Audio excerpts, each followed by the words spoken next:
حدیث پاک میں حضرت ابو موسیٰ اشعری رضی اللہ تعالیٰ عنہ بیان کرتے ہیں کہ رسول اللہ صلی اللہ تعالیٰ علیہ وآلہ وسلم نے ارشاد فرمایا کہ حاجی اپنے گھر والوں میں سے 400 افراد کی شفاعت کرے گا اور وہ گناہوں سے ایسا نکل جائے گا جیسے اس دن ماں کے پیٹ سے پیدا ہوا۔ سبحان اللہ، حج کتنی عظیم عبادت ہے کہ اس کے برکت سے کہ حاجی روز قیامت اپنے خاندان والوں کی 400 افراد کی بخشش کرائے گا، 400 افراد کی شفاعت کرے گا، اور فرمایا کہ گناہوں سے اس طرح وہ پاک ہو جاتا ہے، ایسے اس کے گناہ معاف ہو جاتے ہیں جیسے آج ہی ماں کے پیٹ سے پیدا ہو۔ تو اللہ تعالیٰ سے دعا کرنی چاہیے کہ اللہ تعالیٰ اپنے پاک گھر کی حاضری کا شرف عطا فرمائے۔ دیکھیں، حج جو ہے نا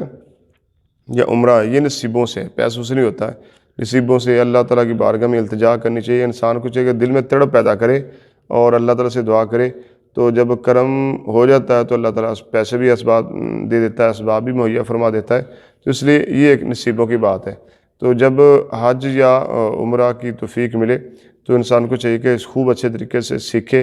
اور سیکھ کر پھر حج یا عمرہ کے یعنی احرام باندھے اور حج عمرہ کرنے کے لیے جائے، تاکہ اس کی جو برکات ہے وہ کامل طریقے سے ملے۔ اسی طرح بہت سارا ایک عام فام مسئلہ ہے کہ احرام کی حالت میں وہ لوگ جن کو بیچاروں کو مسائل کا علم نہیں ہوتا ہے اور انہوں نے سیکھا نہیں ہوتا، تو جیسے احرام باندھتے وہ اپنا وہ جو دایاں کندھا ننگا کر لیتے ہیں، حالانکہ یہ خلاف سنت ہے، مکروہ ہے ایسا کرنا۔ ہاں، صرف یہ طواف کے وقت جب عمرہ کا طواف کرنا ہے تو یا لہذا وہ جو طواف رکن ہے، یہ فرض ہے، اس طواف میں یہ جو کندھا ہے ننگا کیا جاتا ہے اور اس کو استباء کہتے ہیں۔ جب طواف کر لیا جائے اور طواف کے بعد 2 نفل پڑھے جاتے ہیں تو اس میں بھی اپنی یہ چادر کو ٹھیک کر لیں، یعنی کندھے کو چھپا لیں، یعنی جب احرام باندھیں تو اپنے یعنی چادر اوپر جس طرح اوڑھی جاتی ہے ویسے اوڑھ لیں، کندھے کو نہ ننگا کریں۔ صرف جب کعبۃ اللہ کے سامنے پہنچے اور طواف کرنا ہے تو لہذا اس وقت جیسے عمرہ کا طواف ہے تو یا کوئی حج کا مثلا یہ طواف ہے تو اس میں یہ اپنے کریں گے، مثلا کہ اپنے یہ کندھے کو ننگا کر لیں گے، پھر اس وقت اس حالت میں یہ استباء کیا جائے گا، ورنہ ہر وقت احرام کی حالت میں کندھے کو ننگا رکھنا یہ مکروہ ہے اور اس طرح نہیں کرنا چاہیے۔ دوسری بات ہے کہ عورت کو اگر حج یا عمرہ کا اس نے احرام باندھا اور کوئی خاص ایام جو شروع ہو جائیں، یعنی مثلا اس کو منسد آ جائیں، حیض اسے شروع ہو جائے، اب احرام باندھ چکی ہے، اب اس کے لیے حکم یہ ہے کہ اگر تو جو حج کے افعال ہیں، مثلا ہے کہ جو منی، مزدلفہ، عرفات میں وہ ہے، مزدلفہ کا وقوف ہے اور عرفات کا وقوف ہے، منی کے اندر رہنا، یہ تو حج وہ کے افعال ادا کرے گی، لیکن جب تک پاک نہیں ہوتی وہ مسجد حرام شریف میں نہیں داخل ہوگی۔ اور ایسے ہی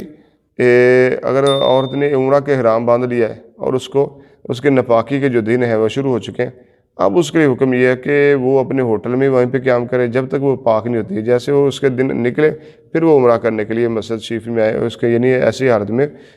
ناپاکی کی حالت میں اس کا مسجد حرام شریف کے اندر آنا یہ جائز نہیں ہے۔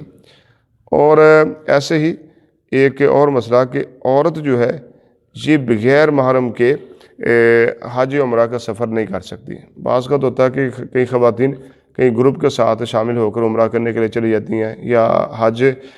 کرنے کے لیے وہ چلی جاتی ہیں، تو اس میں دیکھیں عورت پر اگر حج فرض ہو چکا ہے، مثلا پیسے اس کے پاس ہیں، استطاعت آ گئی ہے، ایسا حج کے اخراجات برداشت کر سکتی ہیں۔ اب ہے کہ اگر اس کے پاس محرم نہیں ہے تو اس پر جانا لازم نہیں ہے۔ ہاں، محرم ہے یا تو اس کا شوہر جائے، یا محرم اسے کہتے ہیں کہ جس کے ساتھ اس کا ہمیشہ کے لیے نکاح حرام ہو، یعنی کبھی بھی اس سے نکاح ہو نہیں سکتا، اس کو محرم کہتے ہیں۔ اور محرم بھی ہو قابل اطمینان ہو، فاسق نہ ہو،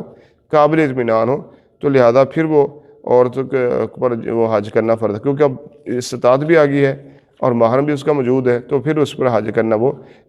اب فرض ہو چکا اور اس کی ادائیگی بھی لازم ہو چکی ہے۔ اگر عورت کو محرم نہیں ملتا تو اب فرض تو ہے لیکن اس کی ادائیگی اب لازم نہیں، ادائیگی تب لازم ہے کہ جب اس کو محرم مل جائے گا۔ تو بعض کا تو خواتین وہ گروپوں کے ساتھ جاتی ہیں تو ان کو خیال کرنا چاہیے، وہ اگرچہ ان کا حج یا عمرہ ادا ہو جائے گا لیکن اس کے ساتھ وہ قدم قدم پر گناہ گار ہیں گی، جتنے قدم لے کے چل کے جائیں گے اتنے ہی وہ گناہ ان کے سر آئیں گے۔ تو اس لیے دیکھیں، حج کرنے کے لیے یا عمرہ کرنے کے لیے مقصود اللہ کی رضا ہے، اللہ کی رضا حاصل کرنے کے لیے، تو اللہ کی رضا تب انسان کو ملے گی جب وہ اللہ اس کے رسول کے احکامات پر چلے گا، شریعت کے احکامات پر چلے گا، تو اس لیے خواتین کو بھی اکیلے عمرہ کے لیے نہیں جانا چاہیے، یا اکیلے حج کے لیے گروپ کے ساتھ بھی نہیں جانا چاہیے، بلکہ اپنے محرم کو تیار کریں، یا اس کا شوہر جائے یا اس کا وہ محرم جائے، یعنی جس کے ساتھ کبھی اس کا نکاح نہیں ہو سکتا، بھائی ہے، والد ہے، اسی طرح ماموں ہے، چچا، یہ سب اس کے محرم ہو سکتے ہیں، تو محرم کے ساتھ جائے۔ اللہ تعالی ہم سب کو عمل کی توفیق عطا فرمائے۔